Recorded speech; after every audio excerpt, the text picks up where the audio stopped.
America, it's time for some straight talk. You love your phone. Look at you. You hardly put it down. But you don't love that expensive wireless plan, do you? So what if I told you can keep that phone network and number 2 for a lot less? Well, this is me telling you, it's time to switch to Straight Talk, guys. Bring your own phone and get unlimited plans starting at just $45 a month on America's largest, most dependable 4G LTE networks. Straight Talk Wireless, only at Walmart. Savings may vary. Please refer always to the latest terms and conditions of service at straighttalk.com. Here we are, back and better than ever. Mike and Mike, presented by Progressive Insurance. Our guests on the Shell Pennzoil Performance Line. And all right, we've got 2 major storylines coming out of last night. First and foremost, congratulations to the Pittsburgh Penguins. Yep. Stanley Cup champions back-to-back. And they win in part because of a goal that would have given Nashville an early lead last night, but it was waved off because of an inadvertent whistle. And as I say, good morning, Golic, I think to myself, if that happened in the NBA Finals with the way every single moment, every official's call, every whistle is analyzed, dissected, whined about, and cried about endlessly, can you imagine if a championship game, a championship deciding game, was decided in large part because of a blatant inadvertent whistle? A shot gets through, ref thinks the goalie has it, it turns out he doesn't, they poke into the net, it doesn't count, and it winds up 2-0 the other way. Well, especially after the last NBA game went with all the technicals and the mouthing off and the Draymond Green getting his first technical the second time and how the whole thing went. Yeah, and you're in a sport, too, in basketball where you have the most whistles of any sport. So quite honestly, it's pretty amazing to me that you don't get more of that. But you know, with the action so close, I guess they don't have a whole lot of that going on in the NBA. But it's certainly, and I get your point, because everything is the magnitude of everything in the NBA and how it's magnified would have been incredible. Yes, it would have been incredible, but it happened to the Predators last night in a game where the home team had won every game in this series.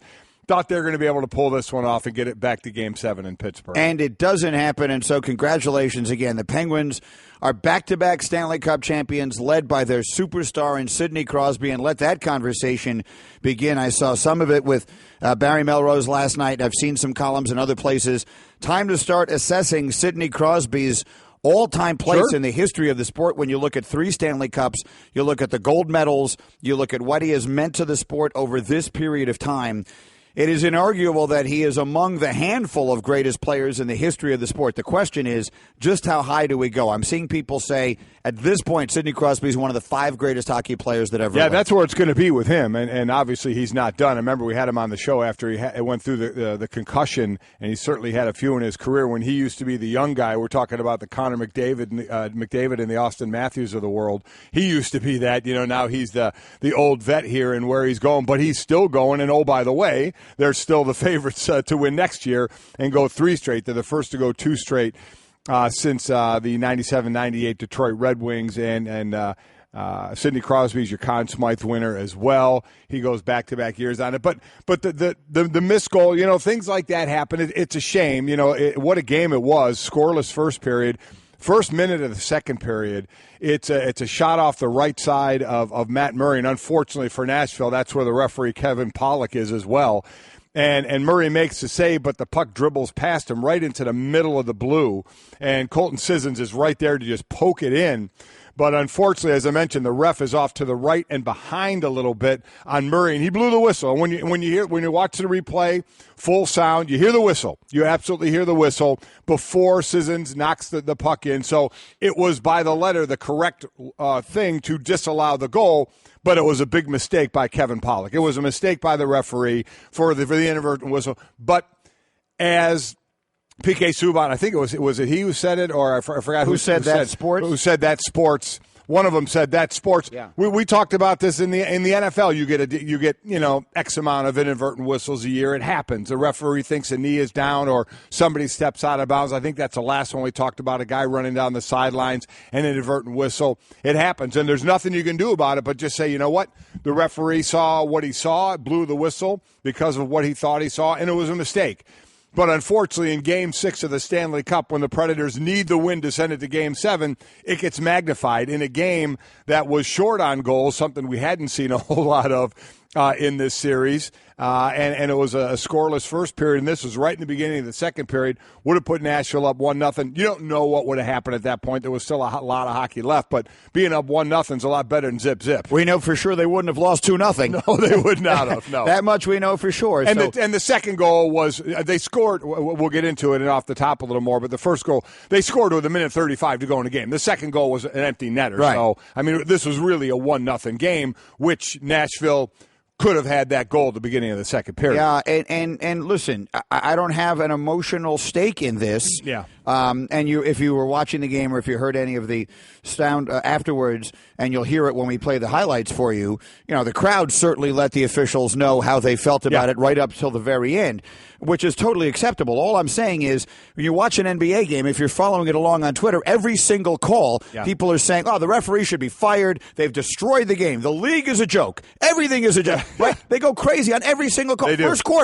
First quarter, second foul, that's it. It's obviously the game is fixed. Can you imagine if tonight's game between Golden State and Cleveland winds up being decided in enormously large part because of a blatantly missed call? I mean, Golic just explained it to you for those who didn't see it. They blow a whistle on a stopped puck when the puck is not stopped. No. It is floating completely by itself and loose and available to be poked in somewhat easily by Colton Sissons.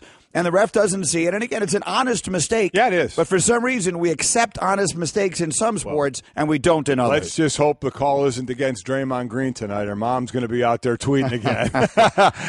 Exactly right. I didn't see Colton Sissons saying the refs are getting paid off here. All right, we got all that and more as we get this thing started. And as Mike said, let's start it with Off the Top. Off the top, congratulations to the Pittsburgh Penguins.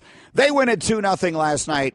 They win the Stanley Cup in 6 games. They are back-to-back Stanley Cup champions. You mentioned the Conn Smythe winner and Sidney Crosby. He's back-to-back the first time since, Terry Sawchuk back in I'm sorry. Mario Lemieux and then Bernie Perron before that. It was Matt Murray who I was talking about. Matt Murray, how about this guy? 2 years in the league, and he's in the game clincher both years for the Cup. Shutouts in consecutive games to close out the Stanley Cup. He's done it the last time. There's Terry Sawchuk back in 1952. So while Crosby's going to get a lot of the love, his teammates deserve it as well, especially Matt Murray, the youngster, coming and doing what he's done. Pittsburgh, 5 Stanley Cup champions, Greeny.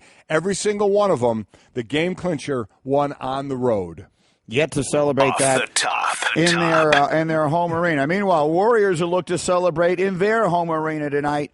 Game 5, NBA Finals. See it on ABC. Hear it on ESPN Radio. Can the Cavaliers somehow, miraculously, do it again from down 3 games to 1? Oh, how the narrative is going to change from the show on Friday to, has Kevin Durant taken the mantle from LeBron James as the greatest player? Is this the greatest team that's ever been on the court for 1 year? To, can the Cleveland Cavaliers down 3-1 now again do it again? It's unreal where their narrative has gone. The one thing you can expect, though, you usually could anyway, is a big game out of LeBron James.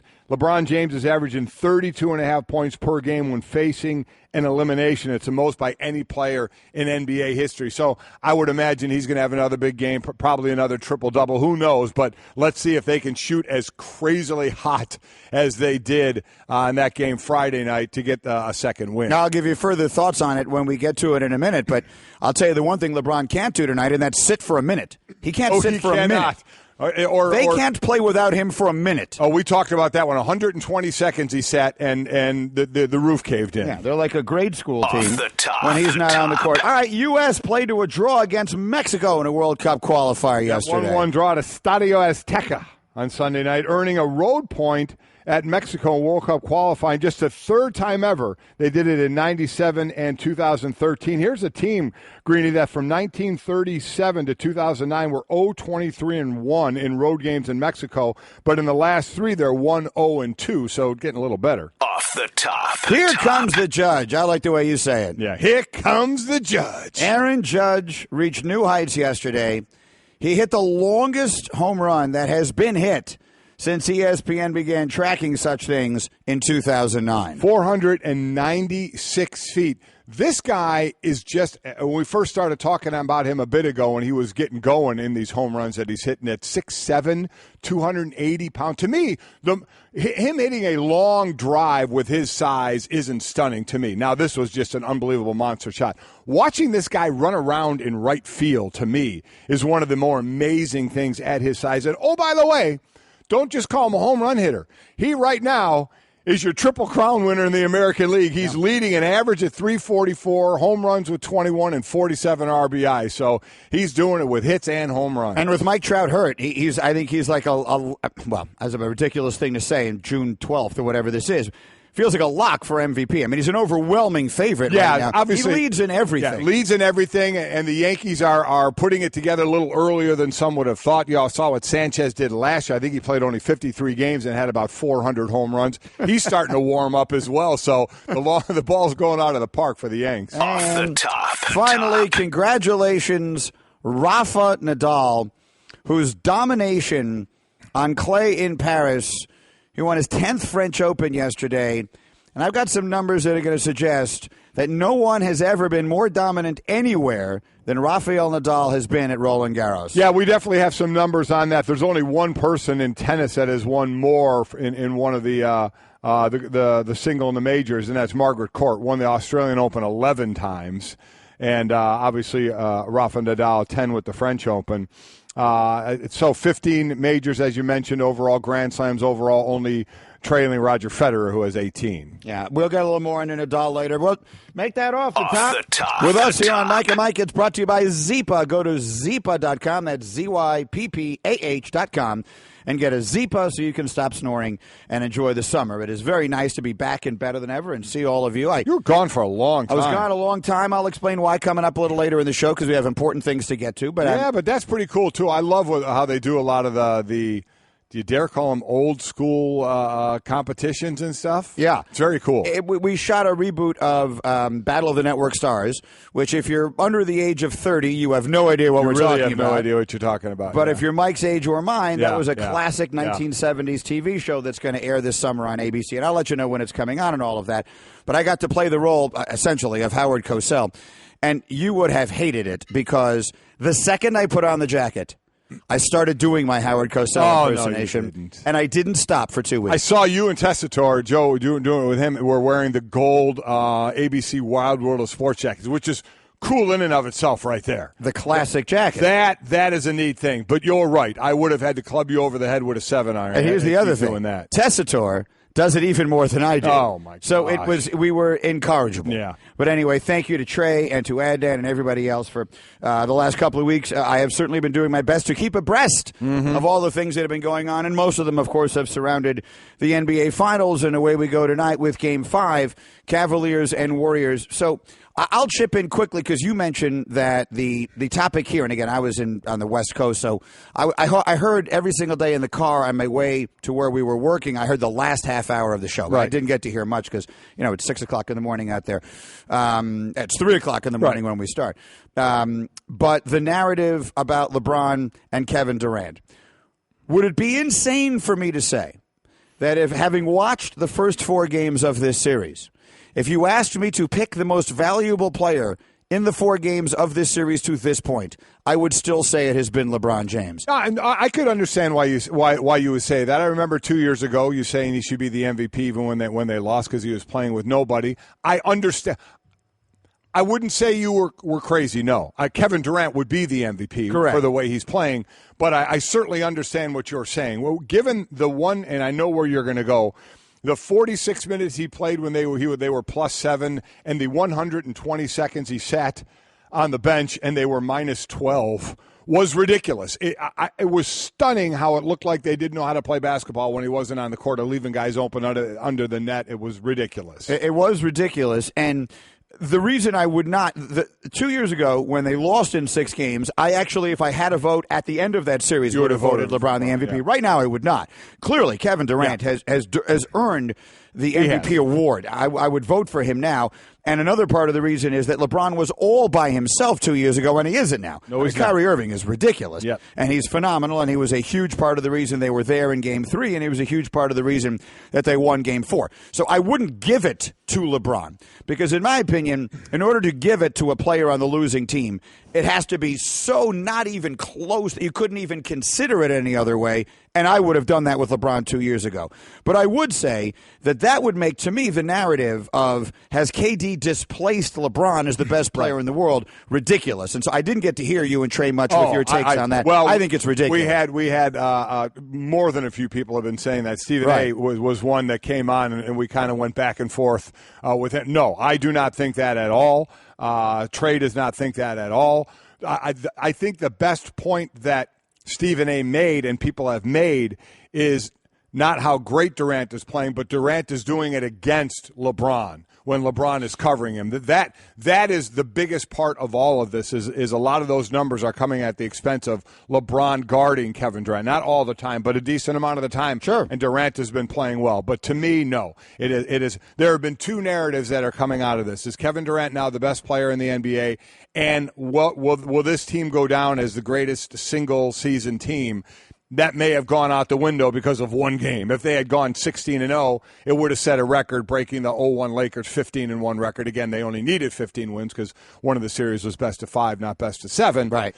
So that lost a little bit of its luster, but still a heck of a 3-year run by Golden State if they can cap this thing off. Which I think everyone in the world expects them to do tonight. Yes. I would just say the answer to that, and it was really Paul Pierce that I was seeing, when you're out on the West Coast, these games start so delightfully early that I watched all of the post. Yeah, I do what I never get to do. I watched like an hour and a half of post game. But you're right. Paul Pierce has been on this one for a little bit. And I love Paul Pierce, and he's very good on these. Yes, he's doing a great job. But I could not disagree with him more strongly than I disagree with his take on Durant. And I will merely say this. If you just flip-flop those two players, if you put LeBron on Golden State as they are currently constituted and put Durant on Cleveland as they are currently constituted, in my opinion, this would be infinitely more one-sided than it has been. LeBron is a greater overall player than Kevin Durant. I agree. And in my opinion, it's not even close. So I just wanted to get that out there because I feel like that became the story while I was gone. Yeah, well, there's no doubt it's become the story. And it became the story because everybody thought that it was going to be a sweep, and that's what we were going to be talking about. The baton has been passed, and then also team-wise, this is the greatest team. So for me, the former athlete that comes out in me is if Cleveland were to lose this series, because we all saw it as so one-sided, if Cleveland were to lose this series, the what-ifs about Game 3 will haunt them. Because they were 3 minutes and 10 seconds away from going back to Golden State, now 2-2. And that's what I mean about this is how the change of the narrative has been.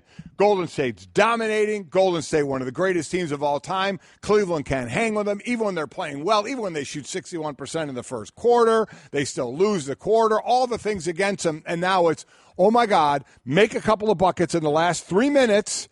You win that game, you win the Game 4, and it's all of a sudden it's 2-2 instead of 3-1, and you have at least one more game back in Cleveland. That's what I'm thinking as a former athlete. Now, that won't enter their mind now. It's the right thing to think, though. Yeah, and it won't enter their mind until the postseason because they got a game to worry about now. But, boy, if they could pull this one off. Feels very unlikely, doesn't it? But it kind of, quite honestly, it felt unlikely Friday. I mean, there's the resignation at some point of, my God, what can we do? We shot great early on. We were losing in that quarter. We lose. We're winning at 3-10. We can't make a bucket. 5 of us take shots, and we're 0 for 11. Only 2 guys for them take shots, and they come back and they beat us. What can we do? You had to feel like you were almost resigned to, we can't do enough to beat these guys. And then they come out there and just explode, shoot 53% from three-point land, 53% overall for the game, and just destroy. Never let Golden State, never has a lead. Now, it's one of those situations where Golden State's up 3-zip. You can try as hard as you want. And the one thing they did have hanging there, the one apple that was right there, was that 16-0. Yep. They had that. They had that in their grasp. They didn't want to talk about it before that, but now it was part of the narrative of we just want to win a championship. And, oh, by the way, if we win it Friday night, we're 16-0, the greatest postseason team ever, and the only one to ever do that. And they didn't. So that I was a little surprised. I really thought Golden State was going to end it. I did too, but that said, it's easy, Cleveland. You're also desperate not to get you swept. are, and it's playing at home. It's tough when you're up 3-0. It's tough to have that physical killer instinct attitude and aggressiveness that Golden State always seems to have. They're just sometimes it's just not there, and Cleveland's playing for their life. It's also good to know that some things never change. My KOD picks are 0-4 in this series. 0-4. I picked Cleveland to win Game 1. I picked them to win Game 2. I picked them to win Game 3. I finally gave up and picked Golden State to win Game 4. There you go. So I am 0-4 in this series. Greeny, you know how to win at business? Tell me how. Show up early for meetings. That way everybody who's only on time looks like slackers. Well, I got a better way to win at business. What's that? Instant free nights at La Quinta Inns and Suites. You can show up with no advance reservation and redeem your La Quinta Returns loyalty points for a free night that same night just by using the La Quinta app. I feel like I'd win at business more than you. I'd cream you at business. Impossible. I'm undefeated at business. Go to LQ.com now and prepare to win at business. Hey everyone, Mike Golic here. Support for Mike and Mike podcast comes from our friends at Rocket Mortgage by Quicken Loans. Chances are you're confident when it comes to your work, your hobbies, your life. Rocket Mortgage gives you that same level of confidence when it comes to buying a home or refinancing your existing home loan. With Rocket Mortgage, you can apply simply and understand fully so you can mortgage confidently. To get started, go to rocketmortgage.com/Mikes. Equal housing lender, licensed in all 50 states, NMLSconsumeraccess.org number 3030. Marcus tweets, LeBron is still on the throne, but for the first time, someone is in reaching distance attempting to dethrone the king. Here's the only argument I have. Durant was, particularly in the first two games, and Game 3 as well, I guess. Yeah, oh yeah. Spectacular. I mean, unbelievably spectacular. And even in Game 4, where they didn't shoot that well, the shot he made at the end of the first half was the kind of thing I was in a restaurant with a bunch of people, and it just sort of takes your breath away. But right now, if I said to you, you could start a team with either Kevin Durant or Kawhi Leonard, would it take you a little while to think about the answer, or would you immediately just say Durant? No, I think I would stop and think about it. I still think I'd take Durant. Yeah, I don't know. I think give me the ages on those two. Well, Durant's 29 or 30. And Kawhi is definitely younger. I want to say Kawhi is 26. He turns 26 in 2 weeks. 26? So he's 3-4 years younger. That's not a huge difference, but it's not nothing. No, it's not nothing. Just what he can do at 7'4", 4 scoring titles. I mean, That's tough to argue. Kawhi's right there, and you don't mean it as a slight to Kawhi because you're talking about the best players in the game. So I think I would still go Durant. Yeah. To me, it's a good question. I would consider going in either direction, and I wouldn't take either of them over LeBron James. Now, LeBron James is 32 years old, so that changes the discussion if you're looking at who you're taking for the next 6 years. Right. But at this moment, to me, LeBron remains on top. Chris tweets, I think Golden State didn't care as much about 16-0 and might rather win at home. Chris, with all due respect, I couldn't disagree more. I think they would have loved 16-0. Michael tweets, now we're going back to the hockey. I understand human error. That's why they should be able to review. It's a shame for that to happen. Can't review. To be clear, you can't review. You can't do it. I mean, and I understand why you can't. When the whistle blows, everybody stops. You can't review it and say, oh, they shouldn't have blown the whistle. The goal should count. You can't, because once the whistle blows, people are letting up and stopping. You can't count anything that happens after it. It's unfortunate. It's a mistake. No doubt about it. You definitely see it in football more, and you talk about it. But there's nothing you can do. All you can do is say, the ref was in a bad position here where he was to the right of Murray and behind him. So he saw Murray make the initial stop and didn't see the puck. He doesn't see the puck. He stops play, but the puck is rolling out there in the blue for Sissons to just knock it in easily. Should have been 1-0 Predators. Wasn't, but can't review it. William tweets at me, Greeny, you were 500% wrong. It wasn't an honest mistake. Ref was out of position, and that can't be, and Stanley Cup totally changed the game. I'm not sure what part of it I'm wrong. It's either an honest mistake or a dishonest mistake. Yeah, he made a mistake. It's a terrible mistake. Yeah, it is. But it wasn't a dishonest mistake. Right. No. My point is, no one is sitting here saying the league is fixed. Right. The refs are fixed. There's no question that in this case it would have been the opposite because they would have liked it to extend it to a seventh game. But the point is, if that happens tonight. People are going to be demanding an investigation. Well, they're losing their minds because this is the sport talked about most where the fix is in. I mean, that's no doubt. a horrendous call last night. Horrendous. But it's not a dishonest call. Right. I mean, that was my point. Right. And Randy tweets, the Predators' goal was a mistake. However, as it turned out, likely the Penguins tied in the fourth, and OT decides you don't know. I'm not sure what he means by the fourth. Yeah, I was going to say they only play three. Periods. But forgetting that, you don't know that. You don't know. The dangerous thing to do is to assume that everything would have played out the same based upon different circumstances. So if Nashville has a 1-0 lead with a minute 35 to go in a game, playing differently. Could be playing differently. And I think that a couple of tweets that go the furthest here. Julian says, he dreamt last night that I worked for Mike and ESPN Golic fired me. He was nice about it, but it was awkward. I woke up, I was pretty upset. Then he felt the need to tweet back and clarify how it all happened. In case you were wondering, we were, because that's the first thing I said. What did I fire you for? Yeah. In case you were wondering, he fired me at the food court in the mall. He blamed the whole thing on Greeny. I'm still pretty upset. We don't have a food court here, but no, we don't. So in theory, he got fired from a job that you don't really have, like you were the manager of a restaurant in a mall. He said he worked for Mike and Mike. That's what I'm saying. So here's this to me. This is obviously. So he took you. What you're suggesting is that you took him to lunch at the food court in the mall to fire him. He did something, and fired him, but it was supposedly your fault. I am fascinated by dreams and their meanings. I really am. This isn't the subject for today, but that blows my mind of why that person would dream that.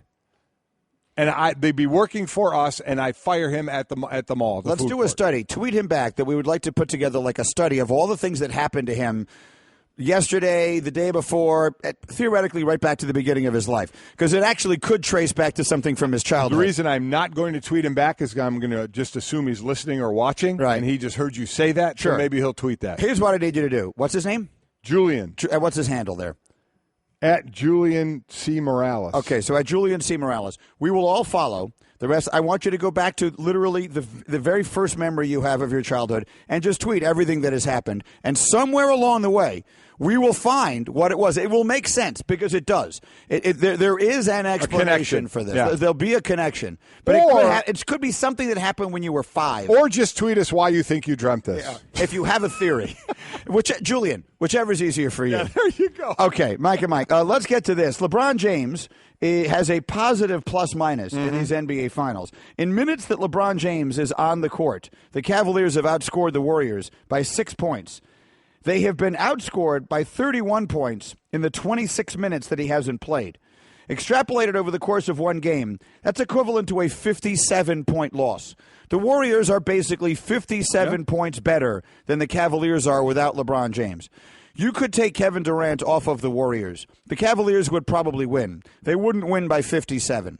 If you took LeBron James off the Cavaliers, I believe the Warriors would win 162-0. That's how one-sided this has been, and it continues to fuel my argument. As I watch this thing, Durant has been brilliant. And if I had an MVP vote right now, I would give it to Durant in the series. Don't get me wrong. Yes, absolutely. But LeBron James has been the best player. LeBron is the best player in the world. And has been the best player in this series. I think he's been the best player. He just can't be the MVP because his team is down 3 games to 1. Right. But I believe he's been the best player in the series. And it's amazing, again, the narrative now of them trying to get their second win of what we were talking about Friday to what do the Cleveland Cavaliers have to do in the offseason because they can basically, we are all agreed they can come back as is and get it back to the finals again. But what do they have to do to beat Golden State? To now, the series is not over. They're kicking themselves because they couldn't hold a lead with 3 minutes to go. And can they steal one in Golden State to make it come back to Cleveland? Look, Mike, they have that in common, in my opinion, with the 28 other teams in the league. And I know that Adam Silver said the other day,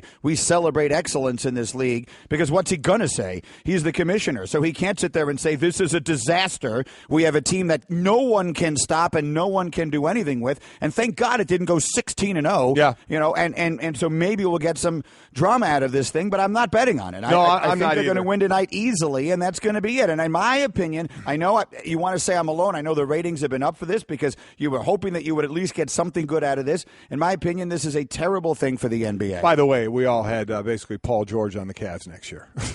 Okay, so if you put even if he wanted to, because then it was like, well, wait a minute, he wants to play in L.A., but so get him for a year, and then he wants to go to L.A. Don't care. I don't care if that was public knowledge. I wouldn't care, because the whole thought process should be LeBron's got a couple of years left of being where he is. You do what you got to do to put a championship team together. Yeah, I mean, look, the actual best way to do this, if you're a fan of basketball, is find a way for those 4 guys on Golden State not to all be there. Yeah, I mean, here's a crazy idea. Put good players on every team and see what happens. There's only so much the league can do, right? No, the league can't do anything. That's my point. They did. Let me make it clear. Not the league's fault. Yeah. It was, as Silver said on our show, a unique circumstance where this player became a free agent in the same year that there was this colossal increase in the salary cap.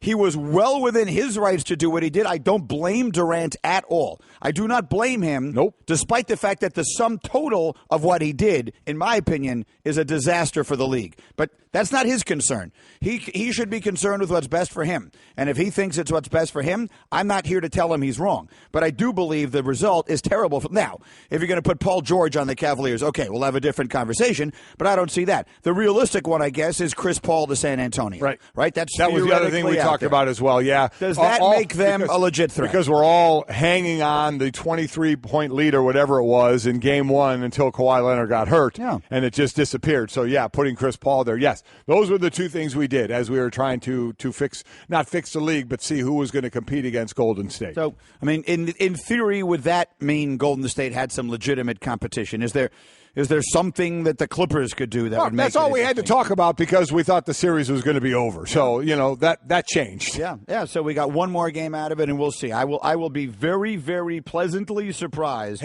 if we get another. Please pick Golden State. Listen. You're 0-4, pick Golden State. Oh, I guarantee you. I'm picking that. A, I do think that. Yeah. B, if I thought that I could have any sway in it, I would do it with every ounce of strength I have. You're listening to Love Advice with Leanne. Caller, you're on the air. Hi, Leanne. Longtime listener, first-time caller.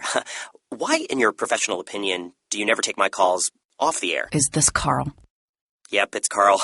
I mean, we had a few dates. Everything was great. I thought, Well, when you switch to Geico, you could save a lot of money on car insurance. Okay, awesome. You should call them. I will. Geico, because saving 15% or more on car insurance is always a great answer. Patrick Nuzzo, who works on our show, actually, he shares our social media with Andrea, who's here today, tweeted at us, there has been a fair amount of it's rigged, NHL wants Penguins to win, referees are bad talk through this series. It just doesn't go mainstream. Yes, it doesn't get the attention, of course, the NHL doesn't, that the NBA does. Right. The point is, I'm talking about the reaction of the teams themselves. The reaction after last night's game from the Predators was, quote, that's sports. Do you think that would be Draymond Green's reaction if there's a call tonight that winds up deciding the NBA game? The Cleveland fans again for whatever reason he needed to do that. Yeah, he thinks the Cleveland fans aren't smart. His mother thinks the league is getting paid off, right? Or the refs are getting paid off. This is the narrative in the NBA. Ref 6 tweets, I'm taking Kawhi over Durant. Before Kawhi got injured in Game 1, he was locking KD down, and Kawhi couldn't be contained on offense. Kawhi is has become a much better offensive player than he was. And because I think people still have this vision of him as a defensive player. They don't give him the love overall then for that. If you were telling me right now that I can start a team with either one of those 2 guys, Kawhi or KD, I'm thinking long and hard about it. And I think at the end of the day, I probably would take Durant, but it would be very close. I get what you're saying. It's not an automatic, Durant by a long shot. It's not.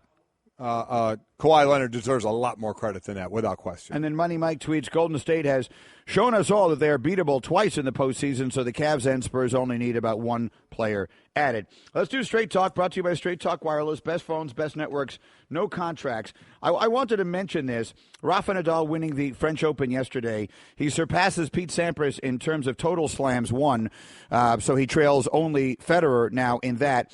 He did not drop a set at the French. It's the 3rd time he has done that.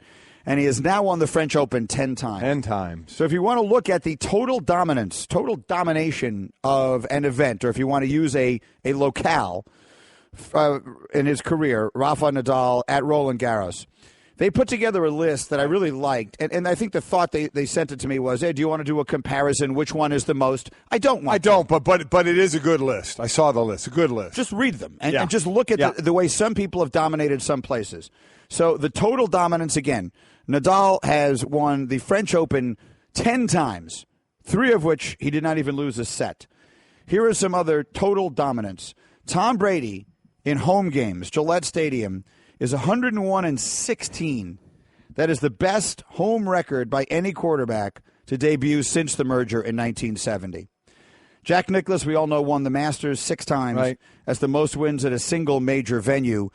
Hard to compare 6 Masters to 10 French Opens. Yeah. It is inarguably harder to win a golf tournament than a tennis tournament. Because you look at the overall times you play the Masters, the overall time he's played the French Open. But I agree, it's harder to win the Masters, yes. It's harder because to win a golf tournament, you have to beat everyone in the field, whereas to win a tennis tournament, you have to beat opponent. Just each opponent as they continue to go down. Sandy Koufax, how about this?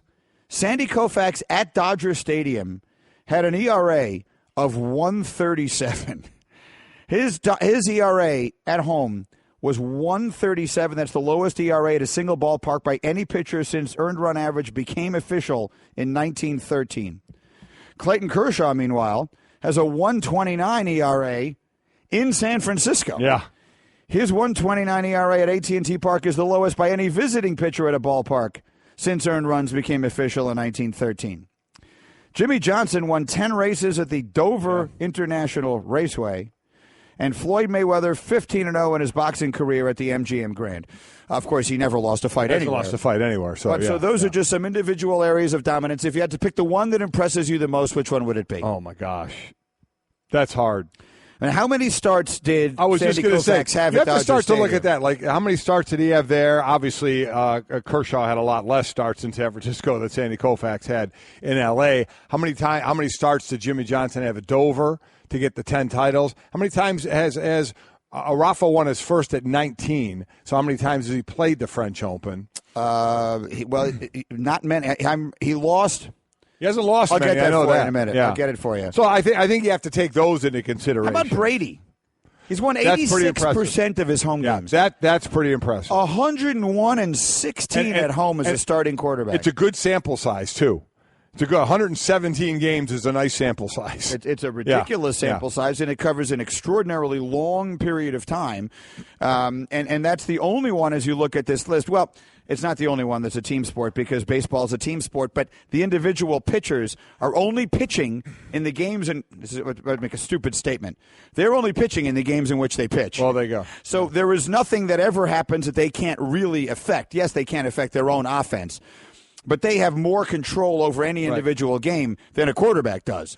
So for a quarterback, for Brady to have been that dominant at home, I think if I had to look at all of these, I would take that. And speaking of that, to see LeBron making news about Tom Brady as well, saying that Tom Brady isn't the greatest athlete to ever play, maybe the best football player, but not the best athlete because he only affects one side of the ball. I got to be honest with you. I understand what he's saying. I completely understand what he's saying. I don't agree with it at all. If you're going to say that, you are now discounting every football player since Chuck Bednarik from that discussion. Again, you're talking about athlete. It's a conversation probably for another day, but your definition of athlete. Okay, well, Tom Brady is never going to be considered one of the great athletes. Then my definition of athlete is go find me the guy who won the decathlon. Right. All right, so, are we just counting up the number of different things you can do?